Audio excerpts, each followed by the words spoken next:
Apa sih perbedaan merek dagang, hak cipta, dan copyright?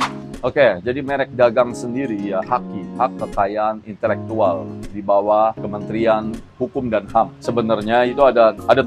Satu tuh paten. Paten itu tentang penemuan. Jadi hasil dari ide kita tuh bisa dipatenin sehingga nggak boleh dijiplak sama orang. Tapi nanti diperiksa dulu sama Kemenkumham. Apakah benar sebelumnya tuh belum pernah ada dan kita lah penemu pertamanya. Yang kedua tuh adalah merek. Merek itu kayak riset, kayak Gapura Office. Jadi nama branding di perusahaan kita itu dilindungin sehingga nggak bisa ditembak sama orang, nggak bisa dipakai sama orang. Kalau mereka pakai, kita somasiin dulu karena bisa jadi mereka tuh nggak tahu. Pakai karena nggak tahu. Tapi setelah kita udah somasi 2 kali, mereka masih terus nggak ada jawaban, masuk ke pengadilan atau ke polisi, bisa dilaporin. Nah, selanjutnya itu adalah desain industri. Desain industri itu adalah kayak iPhone ya. Mereknya tuh Apple. Apple nih udah dipatenin merek dagang. Dia nggak bisa dipakai sama orang lain, perusahaan lain. Tapi yang dimaksud desain industri itu desainnya, modelnya, kameranya persis ada seperti ini. Dia nggak bisa ditiru sama Xiaomi. Kalau Xiaomi tiru, langsung digugat. Terus kita bicara lagi tentang hak cipta. Hak cipta itu adalah mengumumkan, memperbanyak, dan membuat derivatif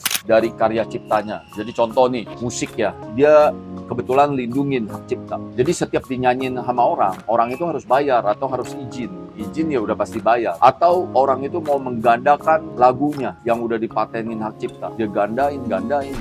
Nah, itu bisa kena hukum kalau dia udah lindungin hak cipta. Jadi harus izin, harus bayar. Itulah yang namanya hak cipta. Biasanya musik, lukisan, atau apapun yang karya seni. Kita lanjut yang kelima, indikasi geografis. Jadi perlindungan atas produk yang memiliki geografis tertentu yang dikenal dengan kualitas atau karakteristik khusus yang terkait dengan daerah asal tersebut. Misalnya nih batik ya, baju batik itu punyanya Jawa mana dilindungi, tapi kan daerah lain juga punya batik, misalnya Tanah Toraja gitu ya khusus. Nah, mereka lindungin juga. Jadi masing-masing daerah lindungin sehingga nggak bisa dibajak dan diakui oleh negara Malaysia. Itu namanya indikasi geografis. Jadi kita ini di Gapura Office bisa mengurus semua perizinan ini. Kalian silakan hubungin kita punya ratusan marketing yang siap melayani kalian dengan cepat dan terbaik. Dan jangan lupa harga termurah. Cara hubunginnya adalah ke sini. Lebih mudah bersama Gapura Office.